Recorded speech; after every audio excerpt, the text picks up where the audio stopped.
You know, Kiki Palmer being in Paris, it's cool. Live your life. Enjoy yourself, sweetheart. But this comment right here, it says going to Paris knowing your baby daddy can't afford a ticket is priceless. I know y'all women think that comment, like, as y'all say, it ate, but if you just sit back and think about it, hear me out. You had a baby with a man that can't afford to go to Paris, but you can. You can afford to go to Paris, but you had a baby with a man that can't afford to go to Paris with his own money. Like, I know that was supposed to be a compliment, but if you put two and two together, it's not going to equal four. It's probably going to be negative four because that's not the kind of energy that we want. Like, because in my honest personal opinion, her and him being a thing, having a child together, that don't even make sense, and that was not supposed to happen. She really had a baby with a random man when I'm pretty sure she had better selections that was out there for her. I don't know, maybe when women get a certain type of money, they just want a man they can financially control or whatever, because it's like is it a lose-lose? I don't know, because she got more money than him, so hey, it ain't affecting nothing. Make it make sense. I can never understand women who think like this, right? Let's say example, like you marry this man, or you give this man your body, or you give this man kids. And then in turn, you insult the man. You said that he's poor, he's a deadbeat, he's an abuser, he's all this. As a form of insult. Yet you're the one who chose that this man was worthy of your body, was either worthy of you giving him kids, or was worthy of you marrying him. That's just a reflection on you. You love this man. Right? You love this deadbeat. You love this abuser. You love this cheater. You love this man who's broke. You are the problem. You gave this man something that's special, but yet you view this man as a bum. So what does that say about you? This is the thing where I don't understand women. It's better off that you just shut up. It's better off that you don't say shit, because when women say shit, they actually make themselves seem a whole lot worse. Why would you give a child to a man that's broke and then complain that he's broke? You loved him. You thought he was good enough to give a child to. The way women think is absolutely insane, right? You think that looks good on you? That you can spend money, but you chose the man who is broke to give a child to? It's a terrible reflection on you. Shows you that you have poor judging character, that you like terrible men. This, he pays for the bills. You know, he helps me with this, he helps me with that, he takes care of the kids. Only to be behind closed doors and telling me that, girl, he don't pay for nothing. I just say that so that other people don't look at him funny. I just say that so that it makes him look good around other people, or so that he feels better about himself. Number one, why the fuck is you lying for a grown-ass man who is not taking care of responsibilities? Number two, these are the very men that open their fucking mouths all day and talk about submissive this, submissive that. Bitch, submit your ass to a fucking job. Submit your ass to take care of your kids. Submit your ass to help that fucking woman who's working all day and you doing nothing. Submit your ass to that. I'm not ever sitting up here around anybody or myself and lying for no man that is not even helping me. There is so many women who lie for these men, and then y'all get up here and think that these men are just carrying their households, or think these men are paying for so much stuff. It's women. These women are carrying their household. These women are busting their asses all day at work and then coming home to take care of these fucking grown-ass men and children. These men are not even doing what they're supposed to do as men, but then get up here all day and act like they are. Women never cease to amaze me that they consistently prove me right. I've said it before. Women, right, ignore red flags. They know they ignore red flags. They know they ignore red flags and choose terrible men. They choose men on height, choose men on charm, right? Pretty much that. Or, or on looks, right? Or sometimes just on money. You ignore the red flags of these men being, not stable, or cheaters, or abusers, or whatever, and then you give these men your body. You marry these men. You give these men kids, and then you complain, or you're surprised that you're in a terrible relationship because you are so superficial that you cared about this man being charming, being tall, being good looking, or having money. Pretty much it, right? Just money. You didn't choose men on morality, or having strong principle, being like on personality, all these other deeper things. And then you complain about the men that you chose. Okay? You know what? You know where the good men's at? The passport bros. These men, or maybe they're not the best looking, or they're not the most charming, but they're probably the stable, most commitment-minded men, right? At least a good amount of them. I would like to, say.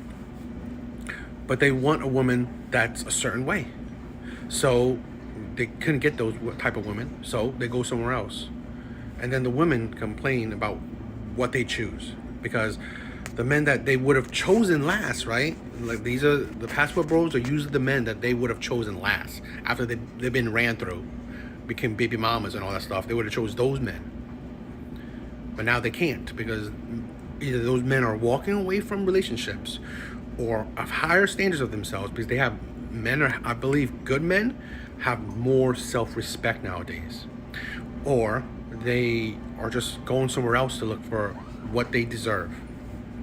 This is the thing, right? Again, like I said, women ignore red flags. They know that they're choosing terrible men, but what can they do, right? They just have to live with the terrible decisions they make. You think you are head of the household because you chose terrible men. Like seriously, like you didn't choose the men that, show that they're stable, show that they're respectful, show that they have self-respect, show that, they are improving themselves, so that they focus on themselves. You're not. I know plenty of black men, okay? They're not that good looking, they're not that tall, they're not that charming, they're not funny and all that stuff, but they are stable men, take care of themselves, constantly trying to build themselves to be better, have decent incomes, decent jobs.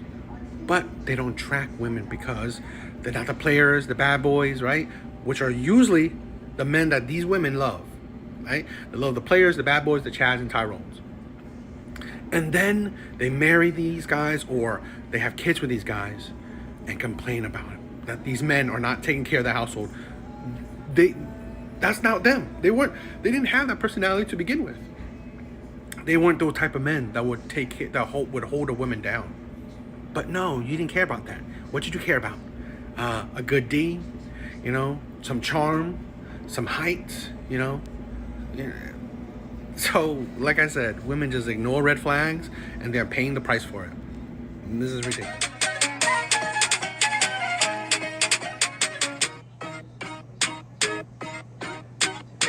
I think it's amazing sometimes that women willingly leave men and then get mad or jealous or whatever in their emotions when men improve themselves, becomes more successful, or move on, like have another girl or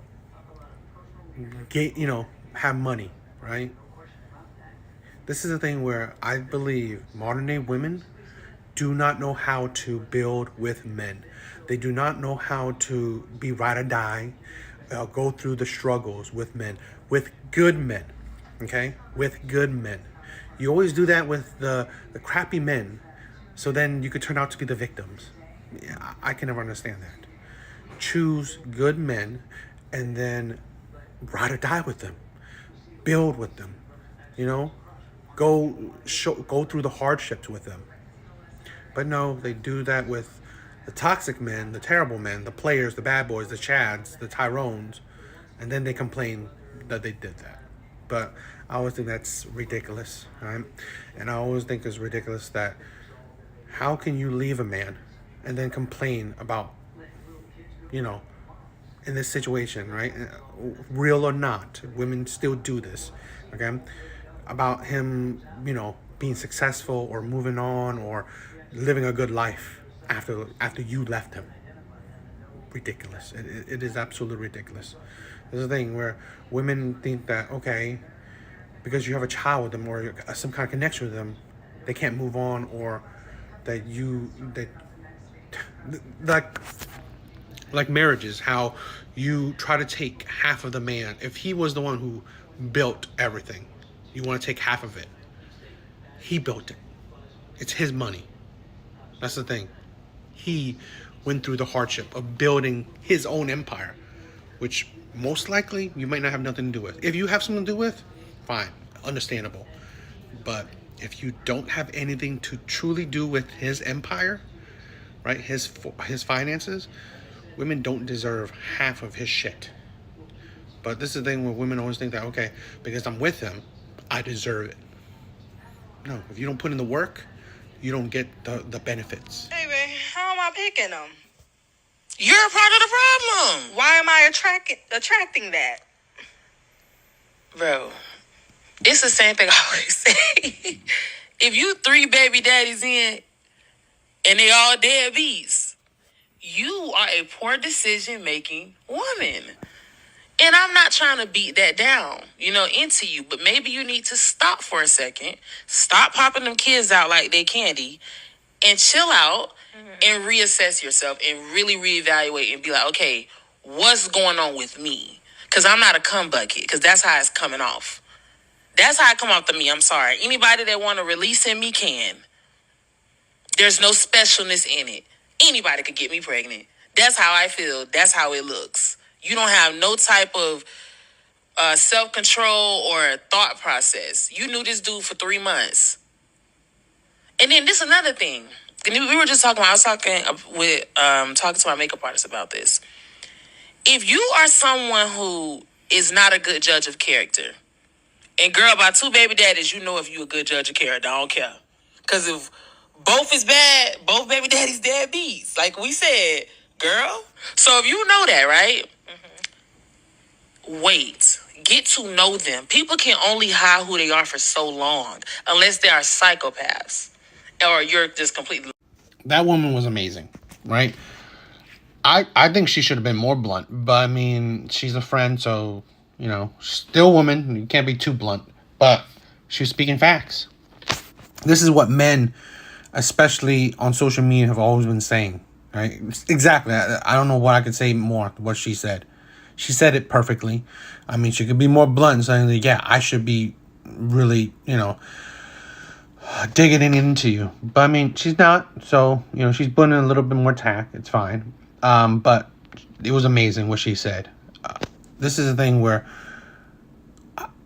women don't take enough accountability. And they don't hold accountability, right? They don't hold other women accountable for their actions. Wake up, other women, right? Be direct, be blunt. Don't sugarcoat things and trying to do things to make people feel better. Because then they may take it away where, okay, maybe it's not that serious. But it should be. A woman that has, 3 baby daddies, it's like, how are you you're not treating yourself well, right? You don't have respect for yourself, and you don't have respect for your kids. You don't love your kids if that's how you see things. Of having 3 men that you don't see a future with, giving them children, you're already starting your kids on the wrong foot. And this is the thing where women are not giving other women, the advice that they need, right? The wake-up call that they need. And so that's why this woman is amazing. Definitely couldn't agree more. Everything she said was spot on.